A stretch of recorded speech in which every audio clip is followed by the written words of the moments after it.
Mestre Kiberi, como sempre, respeitosamente peço suas bênçãos, que os Arashtas possam nos abençoar sempre e que, mais uma vez, possamos, de alguma forma, contribuir na busca do esclarecimento acerca das questões afetas à Umbanda iniciática que vivenciamos. Bênção, Pai. Benção, Cananti, benção, Guilherme, benção a todos que nos seguem. Agora, quase costumeiramente aos domingos, né? Porque essa é a terceira ou quarta, Guilherme? É a quarta já. Quarta live e já estamos nos acostumando melhor nessa questão. Então eu deixo aqui minhas bênçãos a todos os meus filhos do tempo do Caboclo Sete Ondas. Deixo o Saravá para quem é de Saravá, Axé para quem é de Axé, que assim seja. Certo, meu Pai. Como sempre, agradeço a oportunidade que o Senhor nos concede de compartilhar conosco um pouco da sua vivência, né? E sempre reitero isso porque a vivência para nós ela é fundamental. O conhecimento ele se dá por meio da vivência, né? Por isso que nós sempre valorizando a vivência, pedimos que o Senhor compartilhe um pouco da sua vivência, esses 40 anos que o Senhor tem de caminhada pelas lides da Umbanda Esotérica e Umbanda Iniciática agora. Nós tivemos a oportunidade, tal como o senhor colocou, de, por meio dessa live, conversar com várias pessoas acerca dessas questões relativas à Umbanda Esotérica e Iniciática, e o senhor nos apresentou de forma bem detalhada, inclusive, como se deu o surgimento, a criação da Umbanda Esotérica, por meio do seu fundador, o mestre Apacani, e às vezes que o senhor teve a oportunidade de ter contato com ele, inclusive, né, em São Paulo e até mesmo no Santuário de Itacuruçá, na TUL. Na sequência, o senhor falou como se deu a questão do conhecimento da pessoa, do mestre Arapiaga, como o senhor conheceu, como o senhor conheceu a Ordem Iniciática do Cruzeiro Divino, entrou na Ordem, e como se deu a caminhada do senhor, né, claro, de forma sucinta, dado a limitação de tempo que nós temos. E, por fim, o senhor falou como se deu a questão do direcionamento para a criação da Ordem Iniciática do Tríplice Caminho, né, o Templo do Caboclo, das Sete Ondas, a entidade que lhe assiste, e o templo que o senhor dirige hoje em São Paulo, né. Na última live, dando continuidade a essas questões, nós começamos a falar sobre dois aspectos específicos dentro da Umbanda Iniciática que são fundamentais, que são determinantes, que são estruturantes e que são interligados, que são os aspectos da ordenação e da iniciação, né? Nós tivemos a oportunidade de falar por quase 1h30, né? Claro, não temos aqui a pretensão de esgotar, né, um tema tão vasto como esse, e que, como sempre dizemos, essas questões são questões que devem ser sempre objeto de vivência, de tratamento, no tenor do tempo. Aqui nós estamos somente cumprindo com parte da nossa missão em poder tratar publicamente daquilo que pode ser publicizado, né? Então, aquilo que pode ser publicizado, que pode ser tornado público, né, nós temos a oportunidade grata de compartilhar com todas as pessoas, não somente simpatizantes da Umbanda Iniciática, mas também de outras escolas, né, seja da Umbanda, seja dos próprios outros núcleos duros das religiões afro-brasileiras, como as encantarias e os candomblés, né? Então, nós temos pessoas aqui que acompanham a nossa live, não somente das chamadas escolas esotérica e iniciática da Umbanda, mas também de outras escolas umbandistas e também de candomblés e encantarias, e a todos eles o nosso respeito e saravá fraterno. Nós falávamos, mestre, acerca dessa questão, e aí o senhor tocou em diversos pontos muito interessantes, né, com relação à ordenação e à iniciação. O senhor nos esclareceu como é que se dá a questão da ordenação, quem é que recebe a ordenação, né, em que momento que essa ordenação ocorre. O senhor deixou claro que as ordens e direitos de trabalho que são outorgadas a determinada pessoa para a realização de um trabalho espiritual, na verdade, isso é fruto de todo um vivencial, de uma sequência, de um conjunto de experiências, de vivências adquiridas, um compromisso kármico que a pessoa traz consigo, e que em determinado momento o capacita para que possa realizar determinado trabalho dentro dessa faixa específica na qual nós nos encontramos, que é uma banda iniciática, né? O senhor citou o caso o seu caso próprio, a sua própria experiência e vivência, né? Como se deu a questão do recebimento das suas ordens de direito de trabalho, né? Muitos anos depois do senhor ter sido iniciado, em 1996 ainda, o senhor recebeu, e mesmo recebendo essa outorga do astral superior, para que o senhor pudesse dar início a uma série de trabalhos, nessa lide específica, o senhor ainda assim permaneceu ao lado de seu mestre Arapiaga, até o seu desenlace, né, quando o senhor criou a ordem iniciática do Tríplice Caminho. Pois bem, nós falávamos com relação a essas questões, né, dos deveres, né, e direitos que estão incluídos dentro da ordenação, né, as repercussões, não só no plano físico, mas também no plano astral, da existência no plano astral sempre, né, da ordem iniciática que eventualmente venha se fundar no plano físico, né, ou seja, no plano físico nós temos somente a concretização de algo que já está, que já existe no plano astral, né, que não são todas as pessoas que têm esse compromisso, cada pessoa vem com um compromisso específico, né, de acordo com a sua história, com a sua vivência, e que esses sinais, né, eles se encontram, a pessoa traz consigo, né, esses sinais dentro daquilo que a gente pode chamar de marca ou selo, né, o selo da iniciação, o selo da ordenação, as ordens e direitos de trabalho que a pessoa traz consigo, né? E o senhor esclareceu que não se trata da mão física, né? Que muitas pessoas poderiam acreditar que a análise da palma da mão poderia permitir a identificação desses sinais a que o senhor se referia. E esses sinais, na verdade, são localizados, identificados na chamada contraparte astral, né, na mão astral do indivíduo, que possui seus arquivos, né, o assentamento daquilo que ele traz consigo, seus compromissos, seu vivencial, enfim, aquilo que ele veio à Terra fazer. E eu queria que se o senhor pudesse, mestre, que o senhor pudesse falar alguma coisa mais com relação a esses sinais, né, a esses símbolos, né, da iniciação. E se eu pudesse tocar também alguma coisa com relação aos símbolos da iniciação superior, né, a coroa, a estrela, a espada, enfim, nós ficaríamos gratos.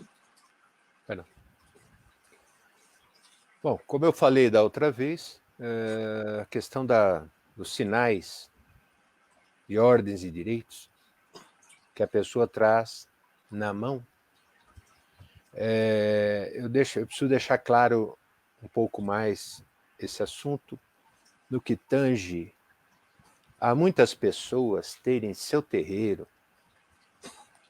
Vou dar um exemplo claro. Tem pessoas que passaram pelo mestre Arapiaga e abriram o terreiro e ele deu um determinado sinal, e esse sinal era relativo à cobertura do caboclo, por exemplo, Urubatão da Guia. Então, na verdade, aquela pessoa, aquele sinal que está lá para a pessoa, é um sinal não de ordens e direitos no sentido que ela trouxe de outras encarnações. É um sinal de como se ele fosse trabalhar em nome de, certo, em nome daquelas ordens que o caboclo estava estendendo. É como se fosse um preparatório, né? E espero que as pessoas entendam isso com a devida seriedade, que isso não diminui em nada o trabalho de ninguém. Só estou citando isso porque as pessoas, às vezes, podem ficar olhando na mão, depois que eu falei isso, e olhar para esses sinais e não encontrar nada, absolutamente nada, correspondência nenhuma, enfim. Fala, puxa vida, da onde veio isso? Outras pessoas confundiram alguns sinais que aparecem no livro do velho Mata, do avô Mata e Silva, e também do mestre, quando ele fala sobre sinais e colocam lá alguns sinais que ele cita como sinais do setenário, quaternário cruzado por um triângulo, gerando o setenário e tornando a... Está me ouvindo, Guilherme? Alô? Perfeitamente. Agora estou. E teve pessoas que acharam que aquilo é a ordem e direito de trabalho dele. Ou que o capacitava, não, está aqui. Primeiramente, esses sinais não são para uma demonstração pública, no sentido, obviamente, de ficar mostrando, olha, eu tenho esse aqui, eu tenho aquele ali, enfim. Isso denota uma certa imaturidade em relações a essas coisas, ao espiritual em si. Sim. As pessoas não isso aí só é geradora de ilusão quando tratada dessa maneira e de ego exacerbado. Sim. Quando falei sobre esses sinais, aquelas pessoas que têm esse sinal, a entidade veio e trouxe esse sinal, olhem bem, vejam aquele sinal e vejam as suas características. Comigo aconteceu desta maneira, que eu explicitei na outra live. Obviamente não vai acontecer hoje em dia, porque o mestre desencarnou, mas isso não quer dizer que aparecerão várias outras pessoas. Tanto é que estão chegando novos tempos, os espíritos estão chegando, espíritos mais abalizados, e, na verdade, o que nós fazemos aqui aqueles que têm um certo preparo, está fazendo, na verdade, uma estrada, um caminho melhor para aqueles que estão chegando. Porque eles não precisam mais passar por determinadas coisas. Eles não precisam vencer etapas como alguns de nós tivemos que vencer. Eles não precisam abrir picadas no meio da mata, como se fosse ilustrando dessa maneira, né? De forma simbólica, né? Isso, sim. De uma forma simbólica, né? Muitos aspectos ficaram no tempo, né? Foram da primeira fase, né? Exatamente. Foram na primeira fase, no primeiro momento. Vai sendo mudado pouco a pouco e alguns permanecem, às vezes, nessa situação do ter e não ser. Eu respeito a todos, mesmo aqueles que pensam dessa maneira. Por quê? Porque cada um tem o seu momento, cada um tem a sua hora, cada um tem o seu despertar nessas coisas. Mas, dando sequência, eu tive a oportunidade de receber em minha casa pessoas, às vezes, que chegavam lá, nesses 2 anos aí, falavam, olha, eu sou iniciado, sou coroado, eu tenho a coroa de não sei o quê, eu fui coroado, eu tenho grau na maçonaria, eu sou não sei o quê do martinismo, ou seja, uma série de coisas que a pessoa foi juntando num ocultismo, que o velho Mata até falava, ocultismo balofo, que não levava ninguém a nada, e e transformavam aquelas coisas da tradição em algo inatingível, muitas vezes. Inatingível. Mas, sem tergiversar ou perder o foco das coisas, voltando para a pergunta que você me fez, o iniciado, quando vem do outro lado da vida e que vem com esses compromissos, ele passa por etapas que todos estão passando, a questão que pertence a uma casa de iniciação, a questão dos graus e coisas assim, e aquilo vai florescendo nele. O mestre de iniciação, ele vai, na verdade, florescer aquilo que lhe é próprio. Não existe, eu vou colocar caboclo na sua cabeça, eu vou colocar o mediunismo na sua cabeça, eu vou colocar a iniciação na sua cabeça. Essas coisas, dentro do meu entendimento, e assim como eu aprendi, são coisas que foram sendo trazidas à tona, do interior do discípulo. Bom, eu falei sobre as ordens e direitos. Sim. E que são ordens e direitos, obviamente já fala ordens e direitos de trabalho, ordens e direitos. Aquilo que é de fato e é por de direito.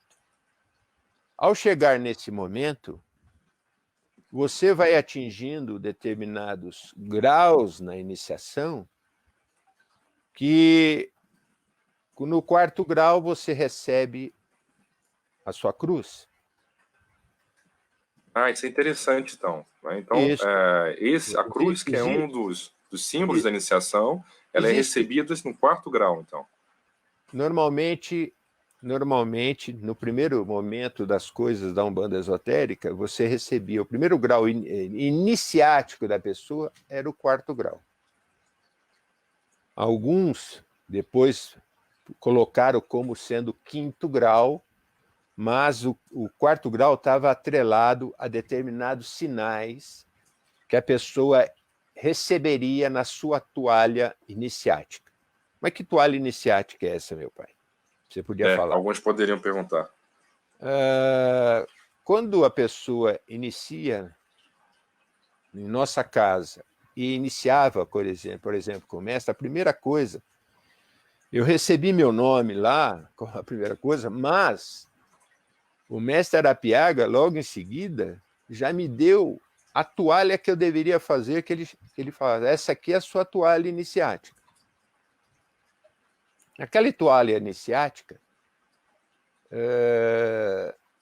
que no primeiro momento você entende como um deslocamento do seu aura para um objeto. A materialização do aura do iniciado. Eu vou tentar explicar para não ficar complicado. Num primeiro instante, a pessoa recebe aquela toalha como o primeiro elemento como se fosse o batismo da pessoa. Ela está adentrando a casa. O que vai constar na toalha? Vai constar lá o sinal, o ideograma do seu orixá da presente encarnação. Com o tempo, ele vai conseguindo os outros sinais de ideogramas dos outros orixás e que nós, da Umbanda esotérica e iniciática, traduzimos como 7. Mas em outros lugares tem muitos mais orixás. Isso aí é uma outra conversa. Nós conversaremos adequadamente em outro momento. Mas podemos abordar esse tema depois especificamente. Né? Isso. Para nós existe os 7 orixás. Desses 7 orixás, a pessoa vai receber esses 7 sinais, até chegar no momento que ela vai ser iniciada. Quando chega nesse momento, lhe é facultado de ter a cruz iniciática. Cruz essa que foi trazida pelo mediunismo e pelo astral de Udro Wilson da Mata Silva. Mestre Apacani que trouxe, então, que introduziu, né, esses aspectos da iniciação. Não existiam antes dele. Né? Não. Existiam outras coisas, mas não nesse como se fosse dessa a cruz forma. iniciática, não. Essa cruz é um dos elementos que fazem parte da iniciação da pessoa, que constam de cruz, coroa, espada, estrela. Certo. Estrela porque é o próprio astral, né? Tá falando, né? A cobertura astral, né? Entidades responsáveis pelo mediunismo do iniciado, né? Os seus mestres astrais. Exatamente. Que normalmente aquela pessoa que possui os sete entidades que vão circundar a coroa dele, vai aparecer todos os sinais. Aqueles que não tiverem essas entidades, que vão ficar somente naquelas que iniciaram o seu trabalho, obviamente não serão pessoas que terão coroa. Por isso que é fácil, as pessoas às vezes falam assim, eu sou coroado, vamos coroar você. Como é que você coroou? Eu pus umas espadas assim, tá? Não. Dentro da nossa concepção, não é isso. Não é assim que ocorre. Não é assim que ocorre. Eu falei da espada, que é o último elemento, é o último símbolo de toda a iniciação. Por quê? Porque a espada está relacionado ao poder. E você só vai ter poder efetivo quando você tiver condições de você ter passado pelo 7º grau até...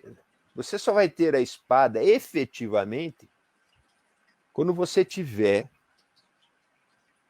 o 7º grau do 2º ciclo. Fora isso, mas olha, eu recebi a espada aqui, que eu tinha 6º, 5º grau. Você recebeu por uma outra situação, e não como uma coroação daquilo que você vai ter condição de agir sobre a matéria, porque essa é uma das funções da espada. Aspecto magístico. Agir sobre os elementos. Sim. Agir sobre os elementos. E para agir sobre os elementos, você precisa ser dono de si, primeiramente. Não adianta você falar que é quando você não é, porque você vai virar um joguete de forças. Sim. Que é perigosíssimo. Perigosíssimo. Bom, mas eu quero voltar um pouco. Eu falei da cruz, porque é aquela ligação que você vai ter com a corrente astral de Umbanda, a corrente iniciática de Umbanda, a corrente das santas almas do Cruzeiro Divino, que são os espíritos mais evoluídos do planeta Terra. Essa é a primeira ponte que você vai ter. É lá onde você vai deixar nomes, quando você virem atrás de você com problemas vários, e você vai deixar no pé da cruz os seus pedidos, e aquilo é uma forma de você ajudar as pessoas e sem diretamente colocar a mão e você ficar sujeito a alguma corrente vibratória que aquela pessoa trouxe. Então, é uma forma de você começar os seus trabalhos atendendo pessoas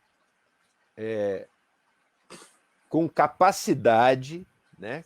Com capacidade. Esse é o primeiro momento. Se eu falar, eu vou pôr o nome aqui do do José da Silva, que está debaixo de correntes e coisas assim, eu vou pôr lá no pé da cruz. Aquelas correntes não vão afetar o médium. Não vão afetar o médium, porque quem vai tomar conta daquilo é a corrente astral de Umbanda, a corrente das Santas Almas do Cruzeiro Divino e as entidades que o médium tem. Isso é o primeiro momento. Depois você vai receber na sua toalha, com o tempo, vai chegando sinais. Você recebe os 7 ideogramas, você recebe, com o tempo, vai chegando sinais para completar. Você tem 4º grau? Se você tem o 4º grau, você tem que ter 4 sinais, além dos 7.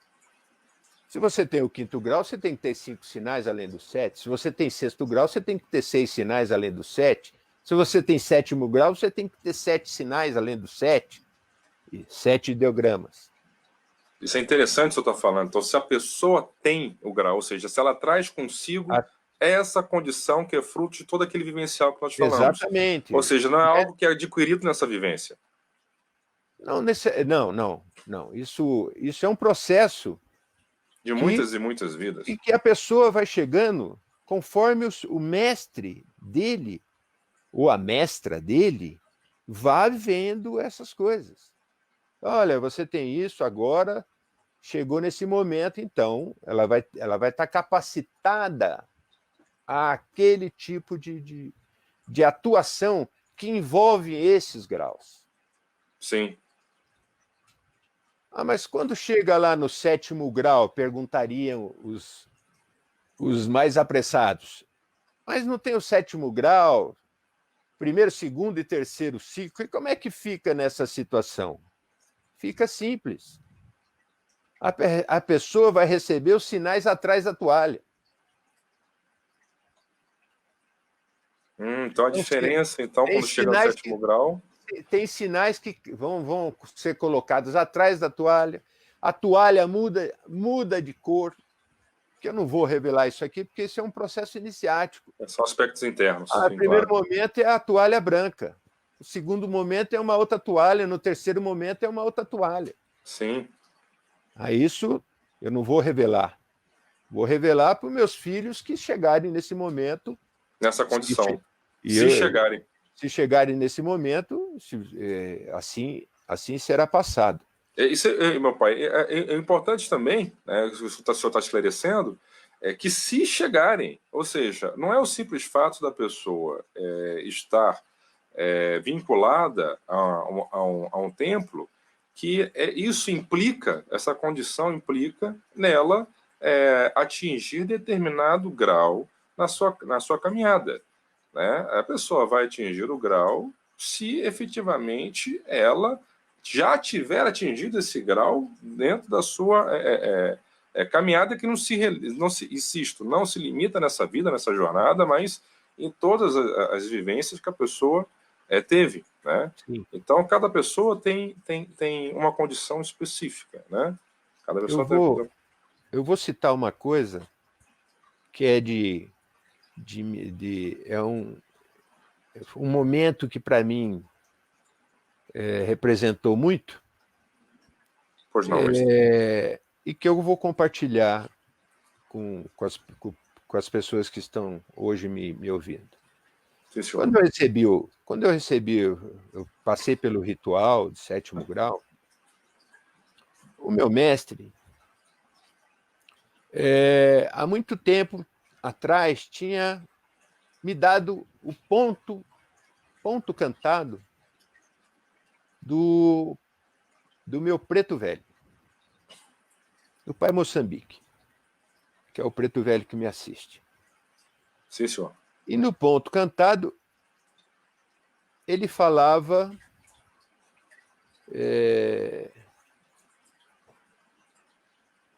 que ele pedia para o filho dele ir buscar o seu patuá que está no Congá de Oxalá. Essa era uma Pai parte. Moçambique, onde está seu patuá? Isso. Que era uma parte do ponto cantado do Pai Moçambique. Sim. E ele falava assim para mim: meu filho, se ele está mandando você ir buscar, é porque você tem condições de ir buscar. Aí eu ficava pensando na minha ignorância daquela época, falando, eu nem sei como eu vou fazer isso, né? Era uma pedra bruta. Então, com o tempo, muita coisa se aprendeu, muita coisa vivenciou-se. E naquele dia que ele fez o ritual, o Pai Moçambique baixou. E ele começou a cantar o ponto e falou no final do ponto, quando ele falava, vai buscar seu patuá, está no congá de Oxalá, manda seu filho ir buscar. Sim. E falava, e hoje ele buscou. Aquilo para mim,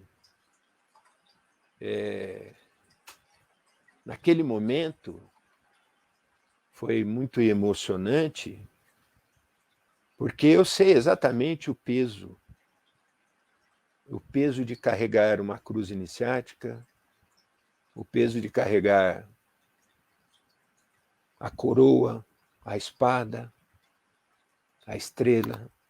Eu sei exatamente o peso disso aí.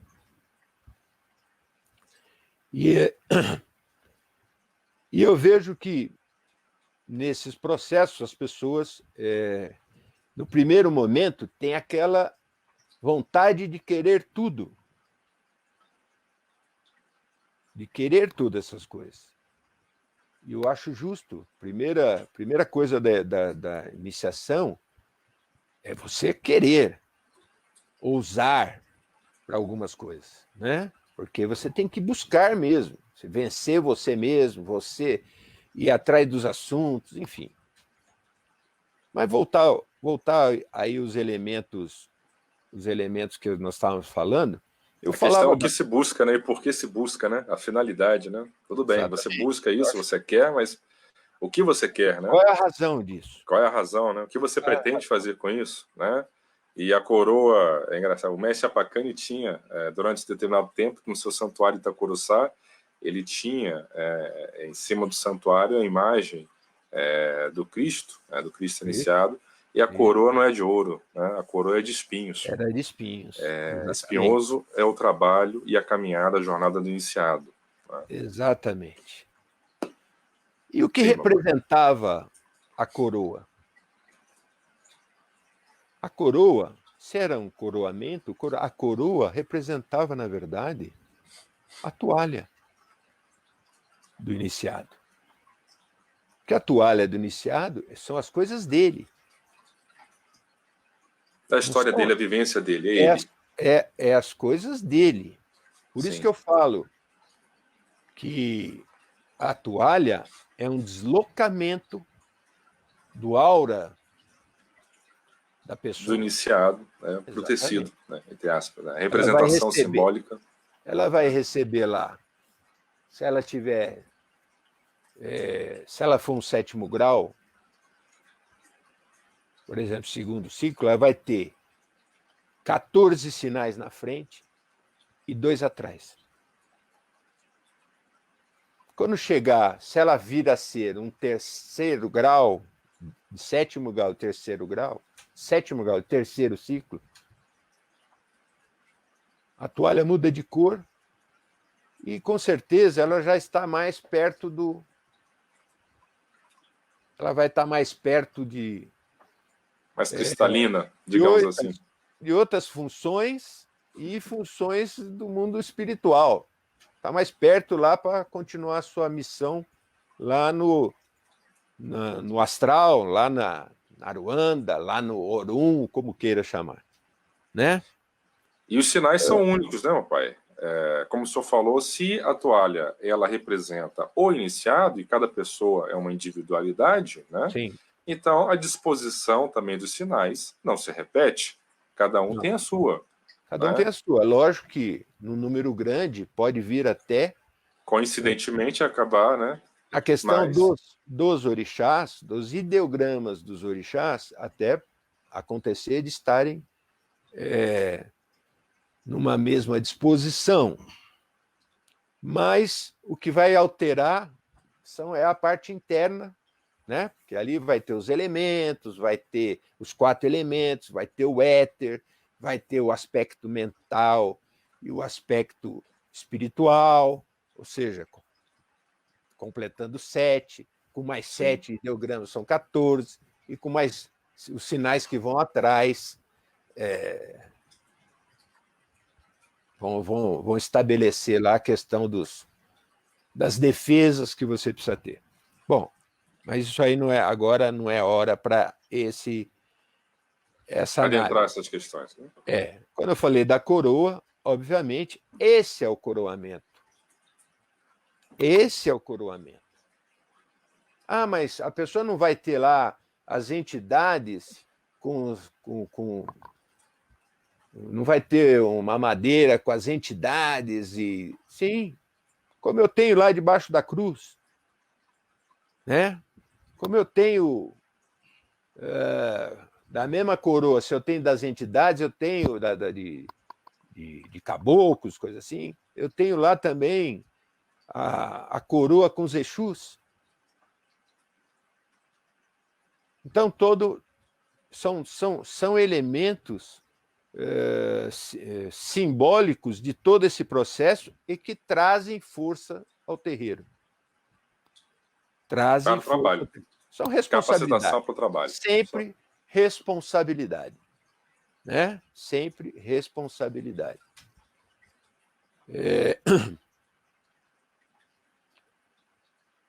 O mundo espiritual se mostra na estrela, né? O mundo espiritual se mostra na estrela. Como eu já expliquei da espada, eu acho que já está...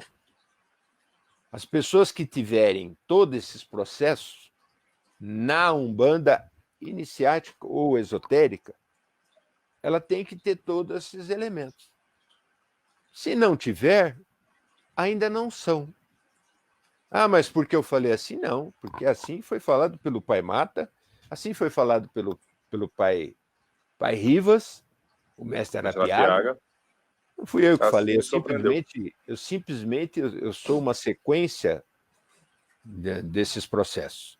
E aqueles que estão debaixo dessas coisas, desses ensinamentos, no que tange a isso, obviamente,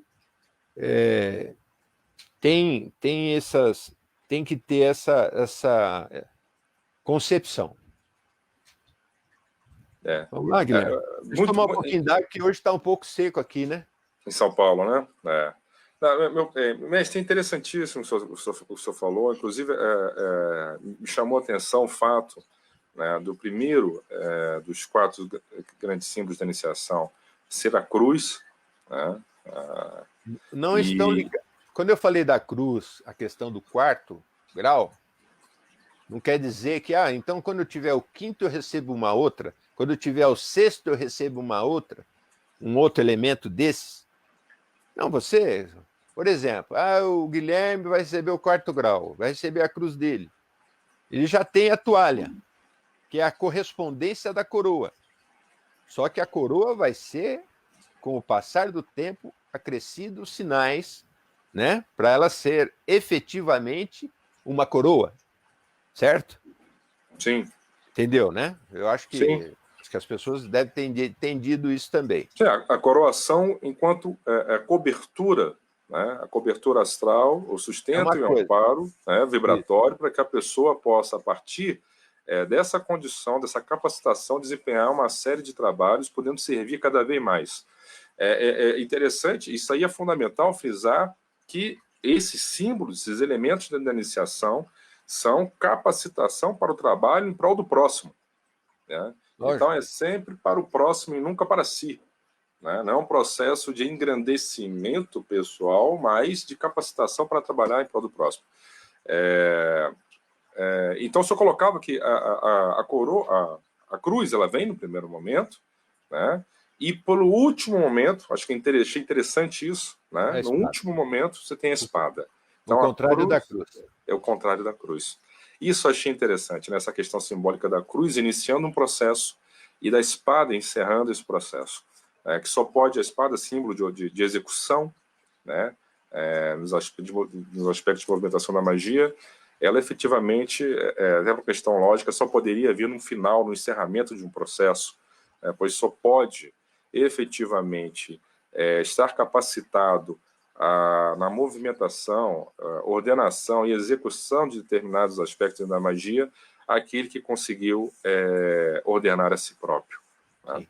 E se eu falava de ordenação... Só para não perder o fio da meada, sim, que o Senhor Jesus foi enterrado numa cruz. Pregado na cruz, sim, no Gólgota. Enquanto que alguns apóstolos dele foram enterrados também numa cruz invertida. Pedro, em Roma. Pedro, João. Disse que não era digno de morrer como seu mestre. Foram enterrados numa cruz invertida, tal qual a espada. Tem uma questão simbólica muito rica, né? Sim. E desdobramentos que não cabem aqui na live. Isso. Mas, retomando essa questão, eu queria falar para o senhor, ainda pegando o gancho no que o senhor colocou, né, que o senhor falou em determinado momento das santas almas benditas, das santas almas guardiães do Cruzeiro Divino, e do trabalho, parte do trabalho por elas desempenhado, da cobertura que desempenham sobre o iniciado na escola da Umbanda Esotérica, da Umbanda Iniciática. Eu acho interessante a gente falar dessa questão também, porque às vezes as pessoas pensam na ordenação somente na relação mestre-iniciado, né? Um mestre ordenando o seu discípulo. Esses processos, esses aspectos internos, né, a que o senhor se referia. Mas existe também, né, a ordenação de uma entidade, né, de um mestre astralizado, com o seu discípulo encarnado, com o seu veículo na Terra, como ocorre no caso do senhor com as entidades que lhe acobertam, que lhe protegem e assistem, né, o caboclo das 7 ondas, o caboclo das 7 cachoeiras, o pai Moçambique e a senhora Jureminha. Então estamos já numa outra situação, numa outra dimensão, né? Uma ordenação também, mas do plano astral para o plano físico, e existem ordenações que se dão tendo elementos plurais, né? Como é o caso das Santas Almas Guardiães do Cruzeiro Divino, né? Que detém outorga o selo da Ordem de Micael, e efetivamente são dotadas de ordens e direitos de ação e execução no planeta Terra. Então, já estamos falando já de um processo de ordenação também, né, que é o tema da nossa live, mas uma ordenação a nível coletivo, a nível plural. Sim. Então, a ordenação, né, que remonta até, como o senhor colocou na live anterior, remonta à própria gênese do universo, a cosmogênese, né, a ordenação do caos, a atribuição de ciclos e ritmos particulares à matéria, para que a consciência espiritual nela pudesse habitar, né? Então a ordenação, o processo de ordenação, que nos remete ao início de todas as coisas, né, vai muito além do que se pode cogitar. Não estamos somente limitados aqui a falar de uma questão transitória, né, de um momento transitório de uma presente jornada de encarnação, de aspectos de uma relação entre mestre e discípulo na Terra, mas é uma coisa que transcende, que vai muito além, né? Então, achei interessante falar sobre essa questão. E o destaque também que o senhor deu para a questão da transmissão, da tradição, né, como o senhor colocou. Assim aprendi com meu pai e ele com seu pai, e assim sucessivamente. Né? E algumas pessoas, mas e o mestre Apacani? Né? O mestre Apacani não teve, quem foi o pai do mestre Apacani? Bom, com o mestre Apacani, ele fundou uma escola, não existia nada, né, tal como ele trouxe, né, não teria como, por razões óbvias, não teria como ele receber isso de ninguém encarnado. Com certeza. Então, é uma situação de completa excepcionalidade, né? A gente está diante da fundação de uma escola. Sim. Né? Mas, a partir do momento que essa escola é fundada, ela é estabelecida, né?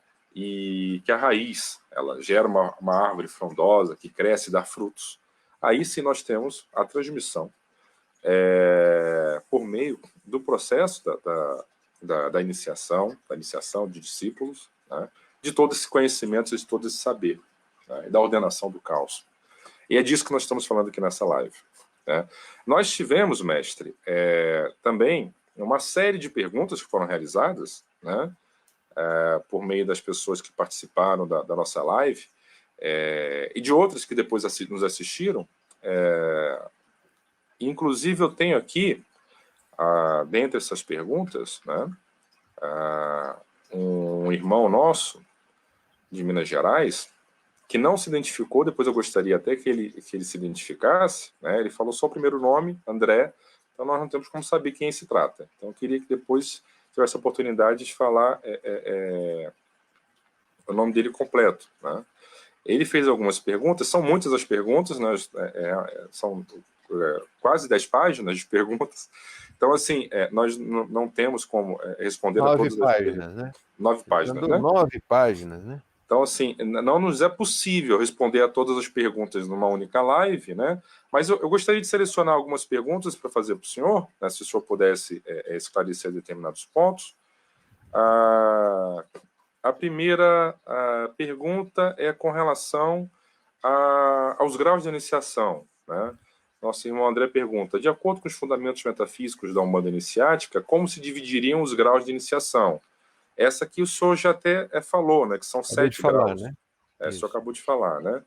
São 7 graus, e sendo que o 7º grau especificamente se divide em 3 ciclos, né? O senhor já respondeu. A segunda pergunta é, uma pessoa que consagra em um determinado grau, vamos supor o 3º grau, significa que iniciaticamente ela concluiu 3 graus ou está entrando nos fundamentos do 3º grau? Ele pergunta.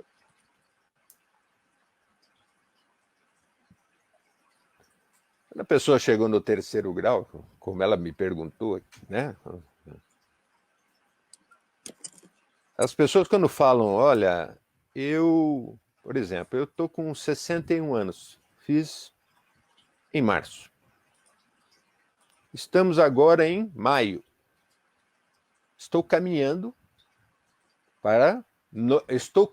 no meus 62 anos, né? Sim, senhor. Isso na questão de idade, né? Idade na Terra. O caso da iniciação aqui, apesar que é uma pergunta, eu não sei qual é a dificuldade, mas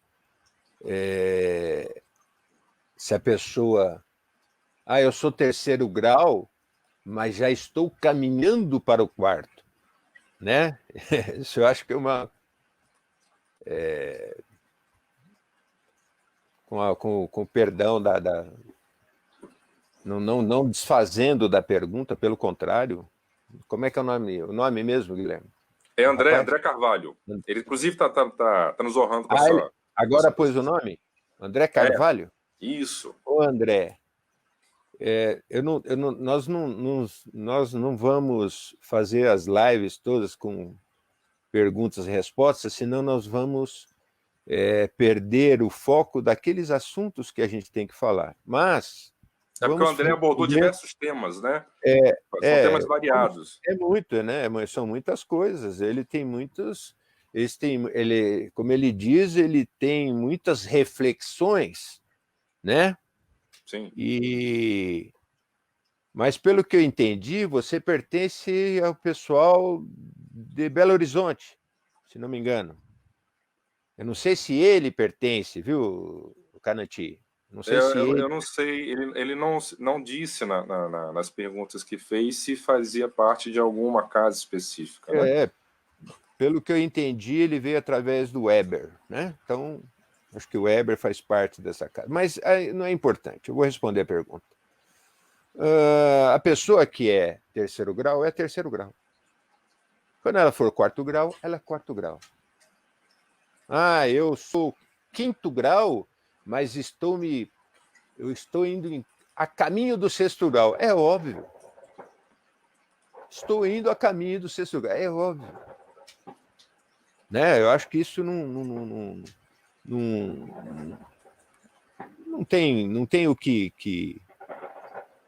A gente não tem o que ficar tergiversando qualquer coisa. Eu acho que é essa... Sim. Segundo a pergunta dele, uma pessoa é considerada quarto grau quando ela tiver o quarto grau, ou quando ela tiver o sétimo grau, o sétimo grau. Agora ele faz a pergunta que você falou sobre... Eu falei do terceiro grau, né? Tem uma próxima pergunta que é com relação à iniciação, né? Ele coloca, uma pessoa poderia ser considerada mestre de iniciação a partir do quarto grau ou somente a partir do sétimo grau no segundo ciclo? É a pergunta que ele faz na sequência. É que essa pergunta é um tanto quanto... Ela é uma pergunta um tanto quanto parece uma... se ele está dentro da iniciação, então quando ele chegou no quarto grau, ele virou um iniciado, então ele é iniciado dentro daquela iniciação. Ele é iniciado dentro daquela iniciação. Ele não é um mestre de iniciação. Primeiro que mestre, pelo menos assim, ouvi e aprendi do meu mestre, assim aprendi de Mato Silva. O mestre de iniciação é aquele que chega no sétimo grau. Mestre de iniciação. A pessoa que está no sexto grau é um mestre? É um mestre também.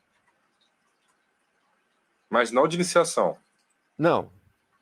O sétimo grau, pelo menos assim, aprendi, mais uma vez falando, era só aqueles que atingiam o sétimo grau.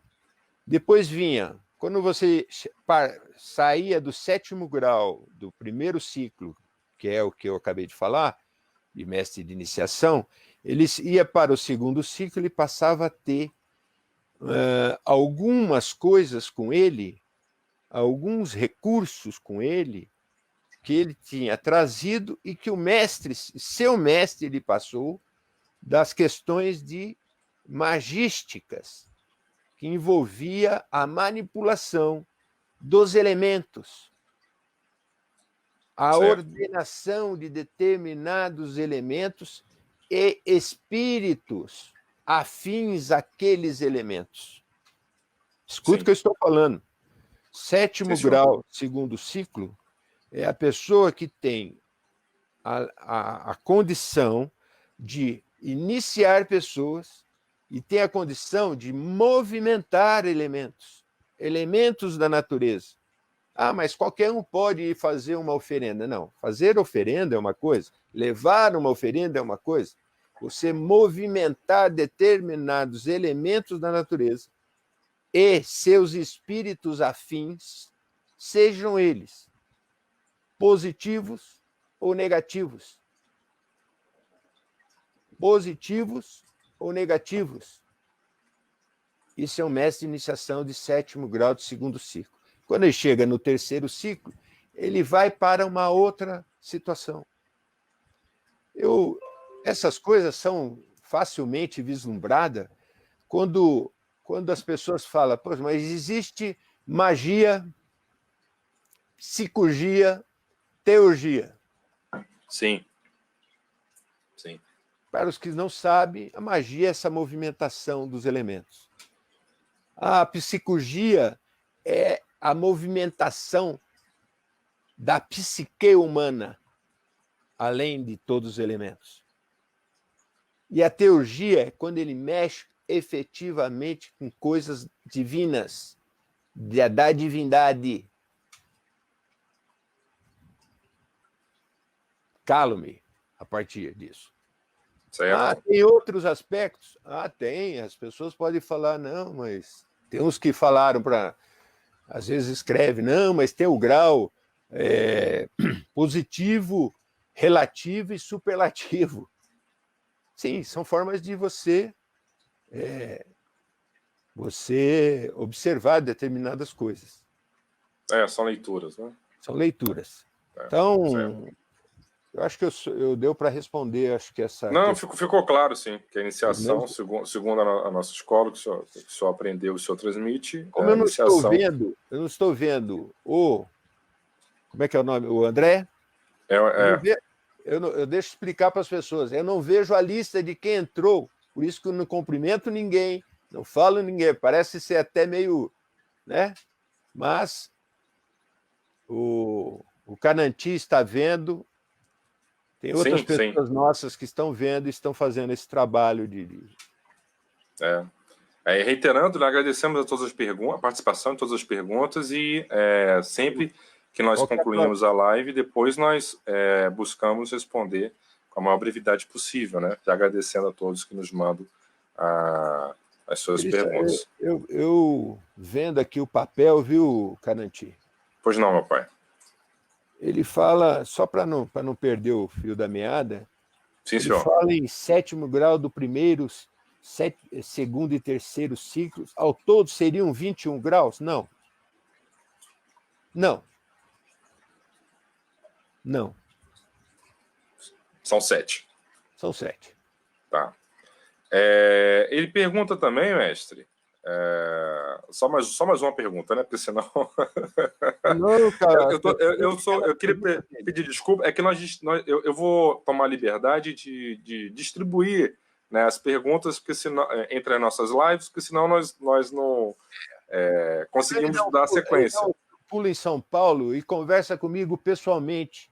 Sim, será uma honra recebê-los a todos. E se quiser, pode trazer quem ele quiser de lá, pode ser, ele for do terreiro lá, traga também o mestre dele, claro, será um prazer recebê-lo. Sim. Mestre, por fim, ele pergunta se há algum problema dentro dos parâmetros atuais em uma mulher iniciar um homem.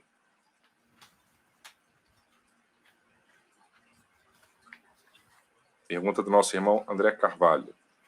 Só deixa eu ver aqui onde ele está, porque eu acabei perdendo o papel. Não tem nada, não. Repete, por favor, novamente. Ele pergunta, vibratoriamente falando, há algum problema dentro dos parâmetros atuais em uma mulher iniciar um homem? Bom, antes de falar de iniciar um homem, eu tenho que fazer uma colocação. Quando Pai Mato escreveu em 56 Umbanda de Todos Nós, ele escreveu uma série de coisas em cima do contexto histórico existente. Qual era o contexto histórico? Em 50, 56. Obviamente, a informação não era como é hoje, as liberdades não eram como é hoje, os conceitos não eram como é hoje. Mas isso justifica o que o Mata falava quando falava das mulheres que não podiam iniciar, coisa assim? Eu vou dizer o seguinte para vocês.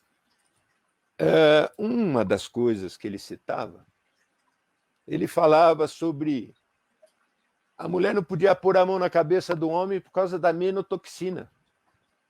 Sim. E hoje isso, não existe fundamento isso. Hoje, nos dias atuais, não existe fundamento. Só que, estou falando de fundamentos científicos, só que naquela época, de 50 a 60, lá quando foi feito as coisas, existia trabalhos, por exemplo, existia um trabalho de Harvard que falava exatamente sobre a menotoxina. Sim. Falava até que a menotoxina interferia até em transistores. Transistores. Para aqueles que não sabem o que é transistor, porque não deve ter nem idade para isso, né? Mas eram os transistores, Os computadores antigos. Não tinha que computador, nada. Fazia parte de rádio, fazia parte de televisão. Ou seja, eu nasci num momento, quando era menino, tinha televisão de válvula, depois passou a ser transistores e coisas assim. Então, espera um pouquinho, Guilherme. Posso tomar água. Mas é bom esclarecer essas questões, que não é possível retirar o homem do seu tempo, né? Nós estamos falando acerca de um conceito que foi veiculado pela primeira vez na década de 50 do século passado, né? Então, o mestre Apakani, ele se baseou naquilo que existia ao seu tempo, né? E ao seu tempo, a comunidade internacional, científica internacional, abalizava essa questão da existência de uma suposta toxina nos hormônios femininos, que se deu o nome de menotoxina. Sim, eu vou deixar claro aqui, primeiramente, que eu não... A mata não é... Eu não estou aqui defendendo isso ou aquilo. Primeiro, que ele não precisa de defesa. Segundo, que ele está do outro lado da vida. E ele fez muitas coisas pela Umbanda. Como fez o mestre Arapiaga. E eu sei que existiram uma série de coisas sobre homofobia, e uma série de coisas que foi falado, e eu sei que cada situação ocorreram num tempo que aquilo era uma normalidade, apesar de eu achar um absurdo essa questão de ser uma normalidade à época, mas era uma normalidade. Infelizmente, nós vivemos momentos, hoje vivemos momentos diferentes.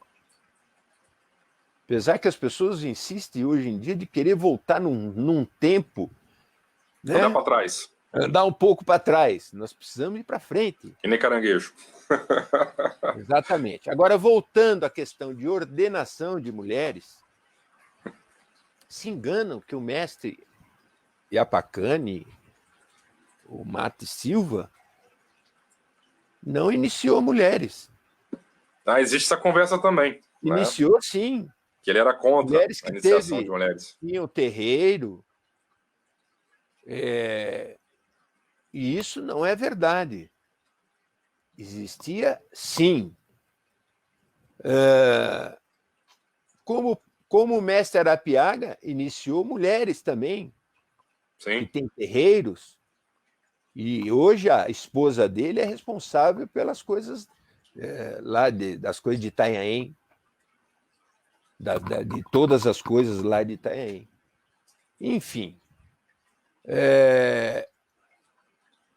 isso não existe em nenhum momento. A Umbanda esotérica ou iniciática.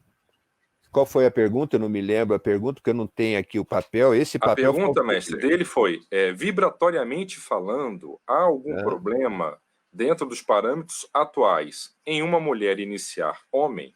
Não. Não há problema nenhum. Ponto. Respondida a pergunta. Aproveitando só que o senhor citou, mestre, algumas pessoas poderiam até perguntar, gostaria até de deixar registrado aqui publicamente, né, o estudo que o senhor citou, empreendido pela Faculdade de Medicina da Universidade de Harvard, né, foi conduzido pelo Dr. Olive e George Smith, que foram pioneiros nos campos da ginecologia e tratamentos com estrogênio, né, e basicamente, dentre seus experimentos, dentre outros experimentos, eles injetaram sangue menstrual com bactérias latentes em animais, né, que acabaram matando-os. Eles acabaram atribuindo a morte, né, dos animais ao sangue injetado, né. Isso foi publicado num estudo chamado The Curse, A Cultural History of Menstruation, né, que uma tradução livre poderia ser traduzida como uma praga, uma história cultural da menstruação. Esse estudo foi realizado em 1952, né? Então, a mestre Apakani publicou a sua primeira obra em 1956, pela Gráfica Editora Esperanto. Ou seja, existia uma cultura, né, e a própria comunidade científica internacional aquela época, né, sustentava isso, né, e criou-se um verdadeiro tabu em cima dessa questão, né, dizendo que as mulheres produziriam uma espécie de substância tóxica, enfim. Mas isso aí, como o senhor colocou, já é uma questão superada, né? A ciência já provou que não existe essa dita toxina, né, menotoxina, e o próprio mestre Chapacani, né, diferente do que algumas pessoas sustentam, iniciou, sim, mulheres, né? Inclusive, eu gostaria de citar aqui nominalmente, né, a senhora Nair e a senhora Mirella, né? Inclusive, a Nair foi mestra de 6º grau, né, e se afastou antes da cerimônia do 7º grau. Né? O mestre Chapacani havia marcado a sua cerimônia de 7º grau para 1980, se não me falha a memória, só que por uma série de questões pessoais ela decidiu se afastar da TUL antes da realização do rito de consagração dela, da mestra Nair, no 7º grau. Né? Então estamos falando de iniciação pelo mestre Chapacani de mulheres, certo?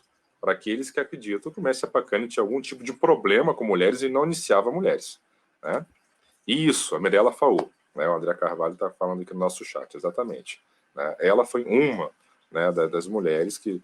O corpo mediúnico do mestre Chapacani tinha diversas mulheres e muitas delas caminharam, sim, né, dentro dos graus da iniciação. Né? É importante isso para esclarecer e desmistificar um pouco da pessoa do mestre Chapacani. Né? E agradecemos ao senhor que teve a oportunidade de ir com ele, de estar com ele diversas vezes, de poder fazê-lo, mestre. Bom, se o senhor, eu não sei se o senhor quer falar mais alguma coisa com isso, ou se nós podemos dar prosseguimento. Vamos lá, senão... Eu sei que ele tem muitas perguntas e está muito curioso, muito ansioso, o André, Sim. Mas ele segura um pouco a ansiedade e nós conversaremos. Por favor, peça para ele deixar um telefone, porque essas coisas têm que ser conversadas de outra, não dessa forma só, certo? Porque o espaço da live não nos permite, né, abordar essas questões da forma que nós gostaríamos. Né? Mas, mestre, dando sequência à nossa conversa acerca da questão da ordenação, da iniciação, eu queria saber se o senhor, por acaso, gostaria de falar alguma coisa a mais com relação às ordens do passado. Nós começamos a falar sobre como se manifestou no passado longínquo, né, no seio da chamada raça vermelha, a portentosa raça vermelha, o tronco tupi, né, os Tupinambás, Tupi-Guarani, solo brasileiro, como é que se deu a revelação desse conhecimento, o surgimento dessa tradição, né, e a perpetuação dessas coisas por meio das ordens iniciáticas do passado. Sim. Então, o senhor falou alguma coisa na última live com relação a esses processos, né, ao Tuiabaé, Coaá, a sabedoria dos velhos pais, inclusive de forma inédita, revelou qual o significado desse termo, né, Tuiabaé Coaá, e eu queria saber se o senhor gostaria de dar sequência nessa questão, falando um pouco sobre esses saberes e como é que essa tradição ela foi passando ao longo, sendo transmitida de raça para raça, de povo para povo, de nação para nação, ao longo dos séculos, né? Passando deixando as Américas, passando pela Ásia, Índia, Pérsia, Europa, África. É muita coisa, né? Mas coisa assim, simples, se o senhor pudesse... Né? É coisa simples. Mas assim, se o senhor pudesse pelo menos pontuar, né, alguma coisa a respeito... Tá. Deixa eu então correr, porque senão não vou conseguir. Eu falei do vermelho, só que eu falei de tempos imemoriais. Quando a gente fala do vermelho, as pessoas pensam, olha, não, foi quando chegou aqui as caravelas e aqui encontraram aqueles índios, eram aqueles índios. Não, não eram aqueles índios. Eu falo de tempos muito antes daqueles índios, daquelas caravelas. Mas como é que você pode falar daquele tempo? Existe uma série de estudos que falam de uma ancestralidade, que falam de uma pré-história em solo brasileiro. E só não foi comprovada como as demais, como eu já falei, a própria região onde a maioria viveu não permitia construções tais quais a do Egito, por exemplo, né? Que já tinha vivido, já se encontrava a grande maioria daquelas coisas do Oriente, da África, daquela parte lá onde fica o Egito, Sim. Norte da África. Com grande abundância de desertos, né? Enquanto que naquela época aqui eram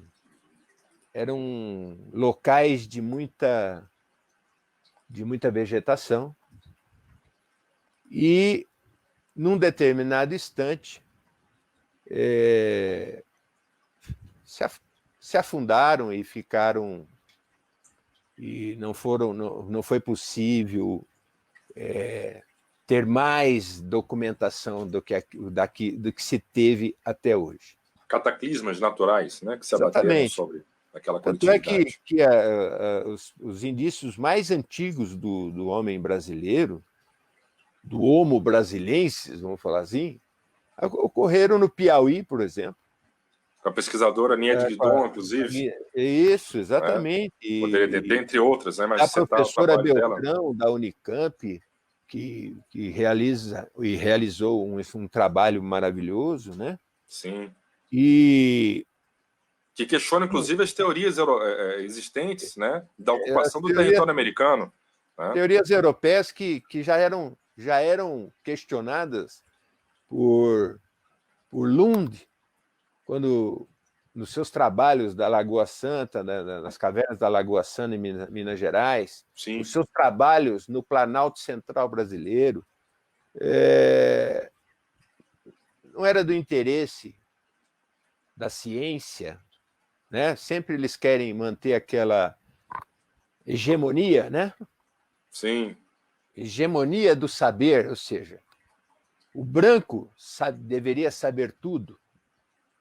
O branco devia ter ascensão sobre as outras raças. Isso, o branco dessa época que eu estou agora falando, né?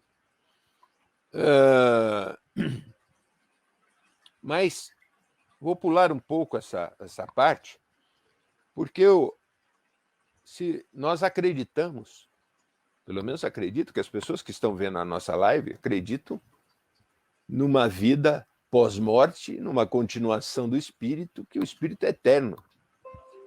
E que nós vivemos em muitas localidades do planeta que nos eram afeitas por sintonia vibratória, enfim, por vários motivos. Como existiu, e isso está lá no livro do Mestre Arapiaga, se não me engano, no Protossíntese, ele fala sobre os processos migratórios dos tupis, migratórios tanto físicos como através de reencarnes. Reencarnações. Pô, mas até isso, sim, porque existiam conceitos, existiam aprendizados que foram levados para outros povos. Basta ligeiramente pegar alguns estudos aí que eles assinalavam em pedras e vinham. Isso se mostra desde o lado do México, isso também. Sinais nas pedras de cobras indicando uma direção. Cobras indicando uma direção. E essa direção era sempre o Oriente. Mas que cobra é essa que eles punham? Cobra, bom, cobra no tupi, nós vamos falar, pode ser mibu, moji, né? Mas subindo um pouco, vamos lá para o México. E nós podemos entender cobra como Votan. E lá existe um deus chamado Papal Votan, que era um ser que vinha buscar as cobras. Como existiu um pássaro que ia buscar as cobras nos desfiladeiros. Que cobras eram essas? Na verdade, aqueles, simbolicamente, eram espíritos caídos. Basta ver que o próprio termo Iapacani, que é o mensageiro das almas, tinha uma conotação assim. O arauto do além. Isso, o arauto do além. E a bandeira do México, inclusive, ainda hoje guarda esse símbolo. Exatamente. Né, de uma ave, né, com segurando as cobras. Não é isso? A cobra bico, ou as exatamente. Cobras. Bom, na verdade, o Votan aí, só para chegar nesse aspecto. Esse termo Votan é muito parecido com o alfabeto Vatan dos indianos, que um dia Santo Ives da Alveídre revelou que os sacerdotes brahmanes trouxeram, chamando de alfabeto Vatan. E Vatan, porque eram letras que falavam, que elas por si só eram falantes. Eram falantes em que sentido? Em vários sentidos. Elas falavam cores, números, formas, sons. Tinham vida, não era letra morta. Não. Interessante que Santo Ives, no seu livro Missão dos Judeus, se não me engano, se não me falha a memória, fala que os negros falavam de... Quando os brancos chegaram lá, eles viram uma série de sinais que eram parecidos com cobras. E eles perguntavam o que era aquilo. Que eles falavam que eram os antigos sacerdotes que tinham visitado a terra deles, que na sua túnica possuíam um sinal que parecia uma cobra. Nada parecido com os nossos sinais hoje, né, do TH, certo? Sim. Do A, as letras arquetipais, né? Nos parece muito isso. E que Santo Ives falava nas coisas deles, do alfabeto Vatan, e que ele também deu o nome de adâmico, por considerá-lo o primeiro, né? Fazendo alusão ao primeiro homem bíblico, né? O primeiro Adão, homem. a primeira humanidade. Né? E o hebraico o colocou como o Adamá, não é isso? Isso. Adam Kashmo. Você que é versado nas línguas hebraicas? Só me permite, mestre, só um breve parêntese. Isso é tão fantástico, agora fazendo o link, né, entre a tradição judaico-cristã, que está falando de Adão, né, e as nossas coisas, na Umbanda. O mestre Chapacani vem e coloca a raça, a primeira raça a habitar o orbe planetário foi a raça vermelha, né? E na Bíblia, né, é colocado que o primeiro homem foi feito do barro, né? É Adão, o seu nome, né? Adão, no hebraico, né, o termo original Adão, a raiz do termo significa literalmente, dentre outros sentidos, significa vermelho, sabe? É interessante, sabe? Também como é possível, né, restabelecer o elo perdido entre as tradições. Perdão, pai. Existem coisas maravilhosas a serem estudadas e a serem discutidas, mas discutidas com aquela tranquilidade, serenidade de quem busca verdades eternas. para que essas verdades se transformem em melhoria. Mas, voltando à questão do vermelho, ele chegou no continente africano e depois se espalhou ali pelo continente indiano, foi lá deixar os ensinamentos aos negros, porque eles iam ser, e foram, e são os fiéis depositários daquela tradição. Daquela tradição. Os negros. Tanto é que fala, mas como os negros? Mas isso aí lá não vieram lá dos brahmanes, esse assunto do Saint Yves? Aí eu pergunto para as pessoas que poderiam me perguntar isso. Vocês já viram as imagens dos indianos? A própria imagem dos Budas? São todos negros azuis. A cor deles aparece lá como negros. De tão negros que eles eram azulados até. Tanto é que eles falam, pô, mas negros azuis não, porque eles vieram lá da terra dos Sindos, ou Indos. Mas por que Sindos ou Indos? Indos virou Indos depois que, num estudo que foi feito por Max Miller, ele deu o sânscrito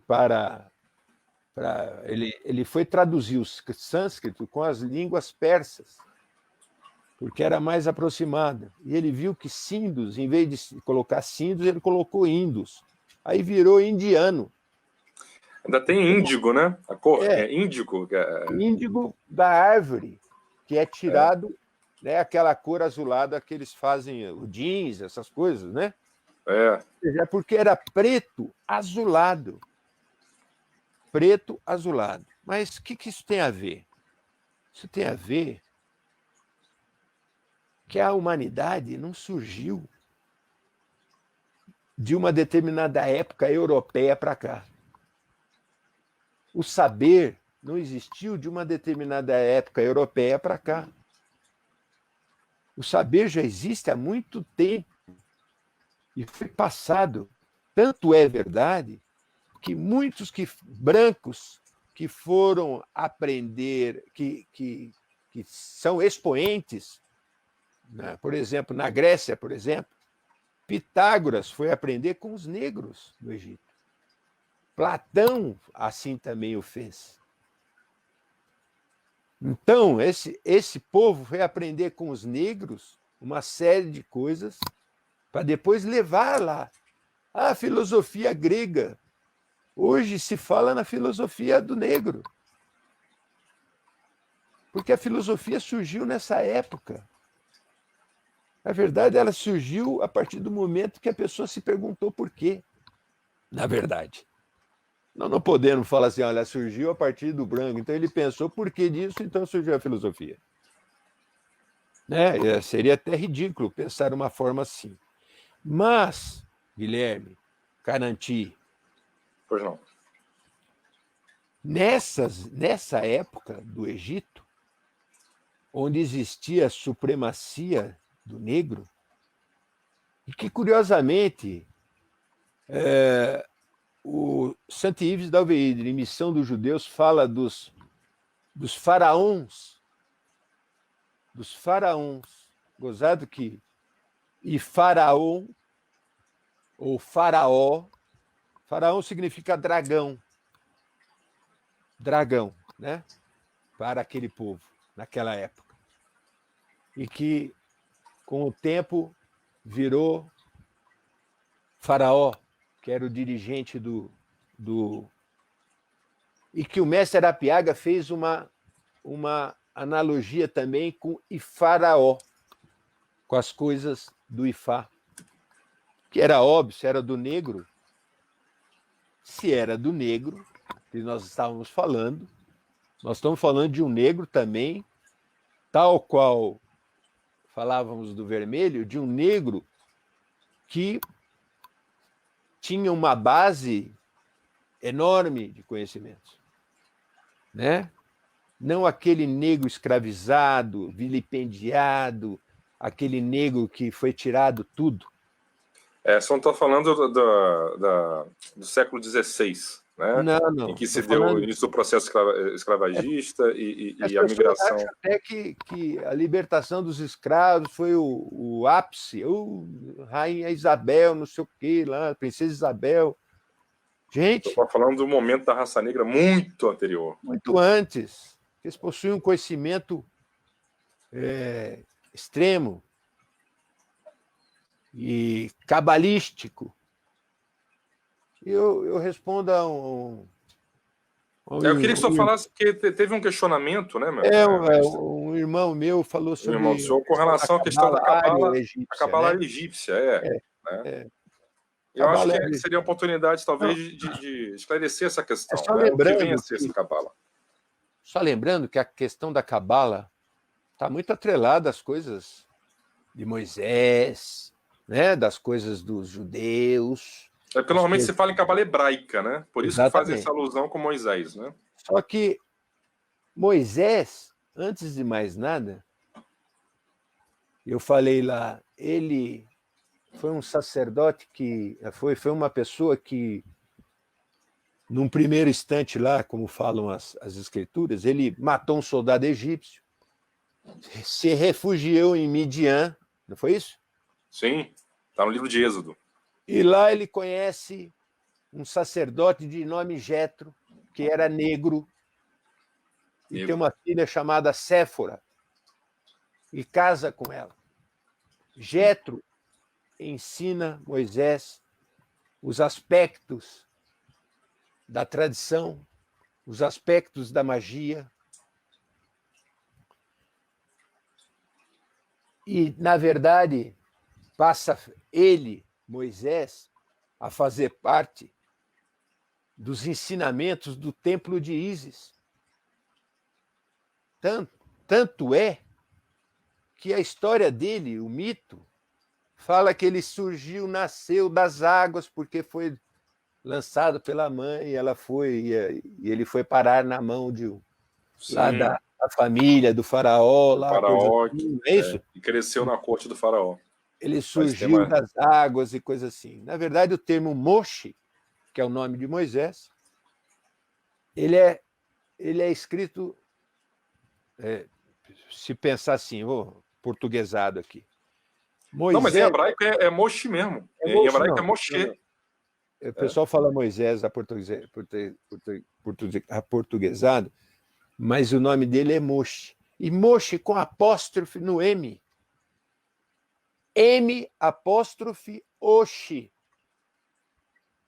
Para os que não sabem, eles utilizavam o M com apóstrofe quando eles queriam dizer que aquela pessoa era ligado ao templo de Ísis, ao templo das águas.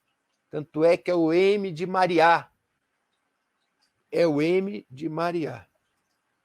Mas, mestre Guibeira, você está fazendo parte iniciática? Não.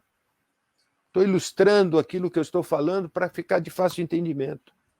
Porque a iniciação não é só isso. E é muito mais que isso. Então, Moshe, literalmente, podia ser traduzido de várias formas. Mas eu quis separar só esse detalhezinho para os senhores saberem que a ligação das coisas das águas estava aí, nessa condição da parte da questão de Ísis. Bom, filiado à ordem iniciática, então, egípcia, né, com assento no Egito Antigo de Ísis. De Ísis, e que, curiosamente, possuía também uma ordem iniciática de Osíris, como existiu na Índia, em cidades, os que eles chamavam cidades universitárias, chamava cidades universidades, não universidades? Centros de saber. Que eram centros de saber que, por exemplo, no masculino, tal qual lá no Egito eles colocaram como como Osíris, na Índia era Ayodhya. Na Índia, na parte feminina, era Prakshita.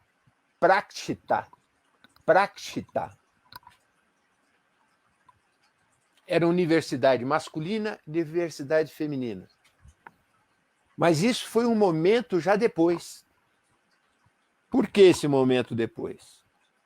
Tal qual existiu no Egito as ordens egípcias de Io, Yoshihá e Yoshi, que era a ordem de Isis, e Yoshihá, a ordem de Osíris, que o mestre Arapiaga pontua isso.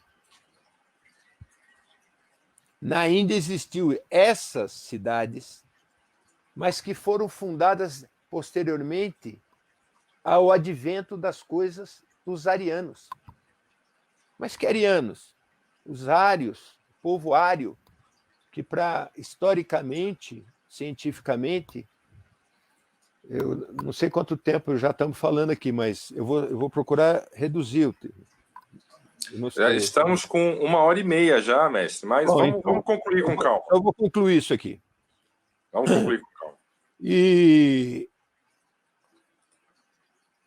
no caso do Egito, muitos beberam daquelas coisas. Saíram dali, teve um sacerdote especificamente, uma pessoa especificamente que bebeu dos conhecimentos dos negros, um homem branco, que chamava-se Rama.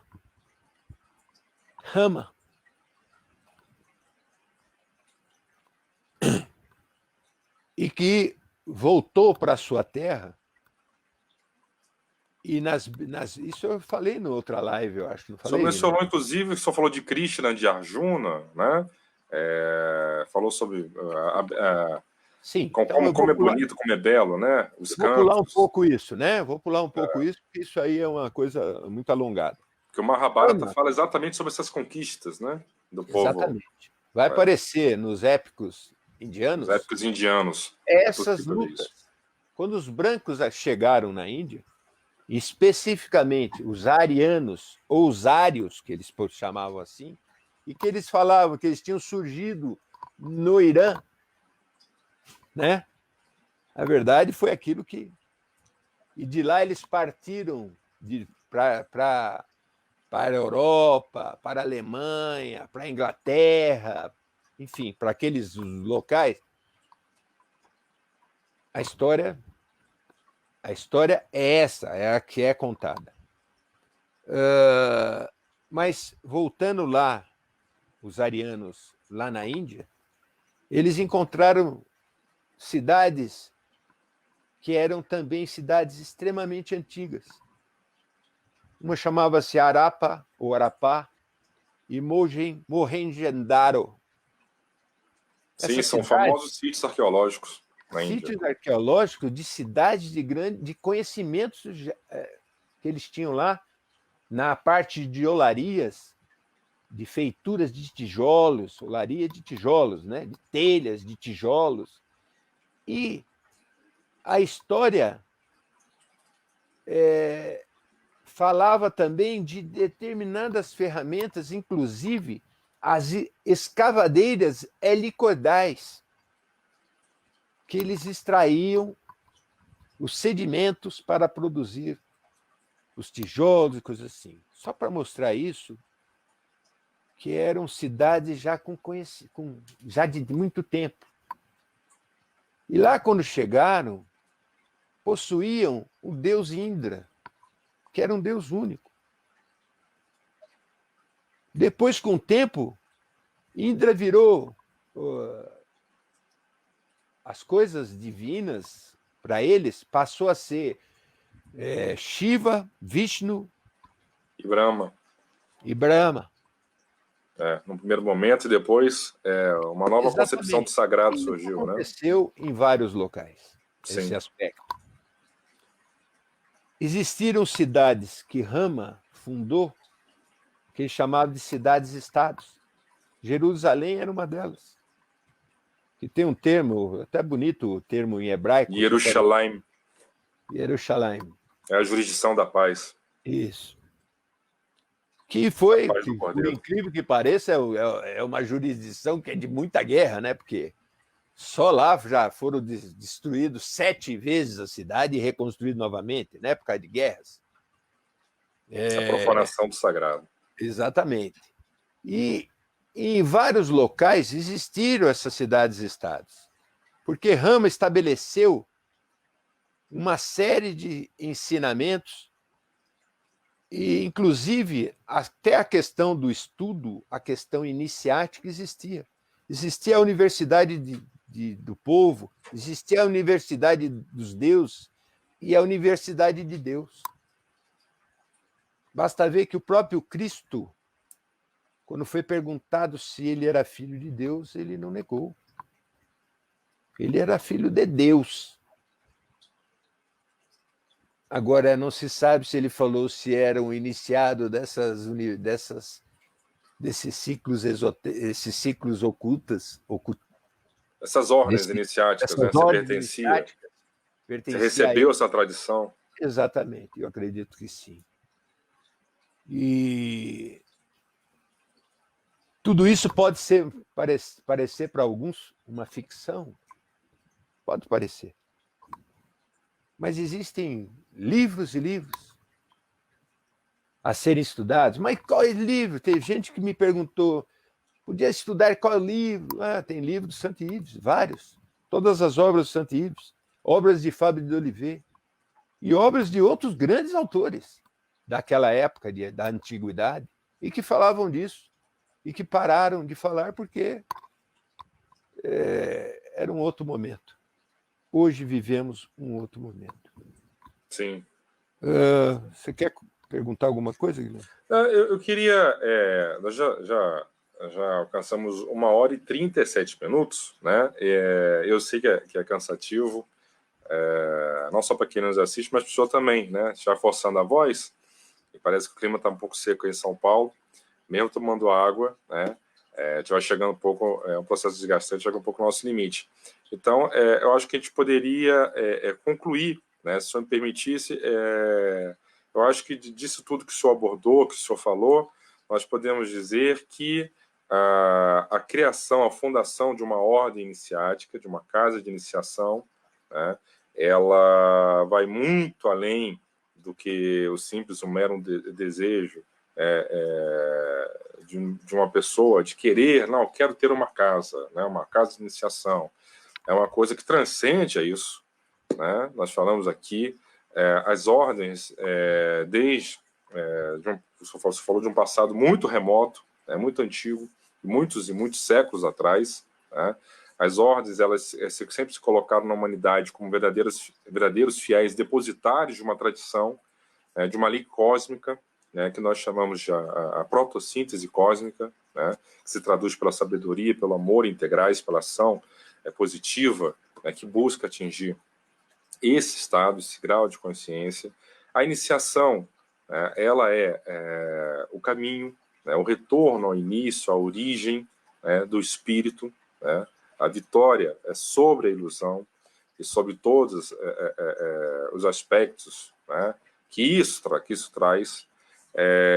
Essas ordens, elas sempre se colocaram, né, na vanguarda, à frente, né, como sede desse saber, e os iniciados, aqueles que surgiram do seio dessas ordens, sempre foram dotados de um caráter missionário. O conhecimento que eles adquiriram não era um conhecimento que era utilizado em absoluto, né, para o envaidecimento, mas, ao contrário, era a capacitação que eles recebiam para que pudessem realizar um trabalho em prol do próximo e, nesse sentido, eles eram verdadeiros condutores de raça, de coletividades.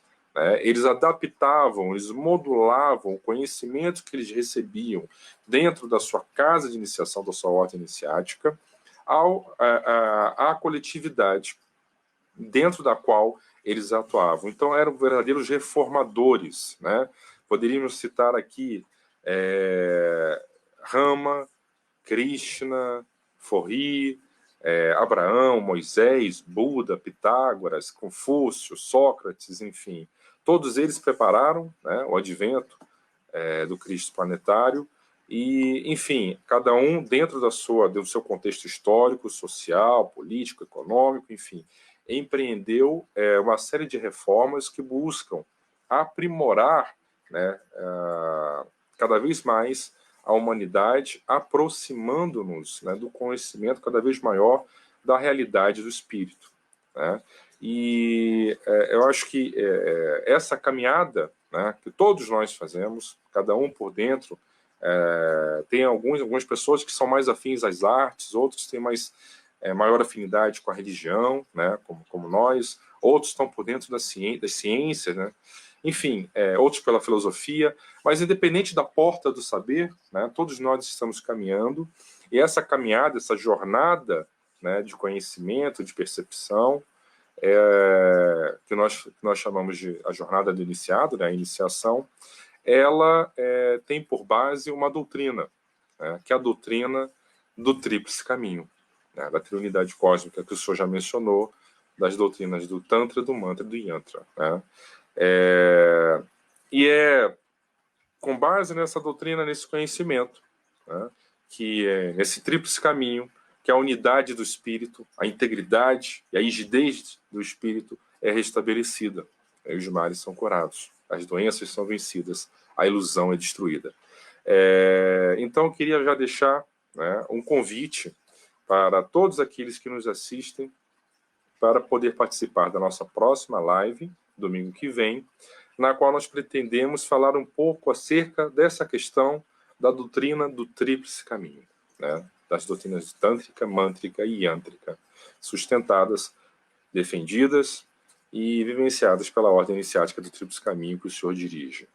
Mestre, queria agradecer ao senhor, muito obrigado mais uma vez pelos esclarecimentos, agradecer a todos que participaram, que nos assistiram, né, que foram muitos, dizer novamente que responderemos o mais breve possível, com todo carinho, a todos que nos mandaram perguntas, e pedir, como sempre, meu Pai, a sua bênção, seu direcionamento, a sua orientação, hoje, agora e sempre, mestre Ribeiro. Deixo a bênção aqui para você, Cananti, a todos que nos assistiram, que todos possam estar com a sua mente lúcida, através das conversas edificantes do dia de hoje, o seu coração em harmonia, seu corpo físico pleno de saúde e energias positivas.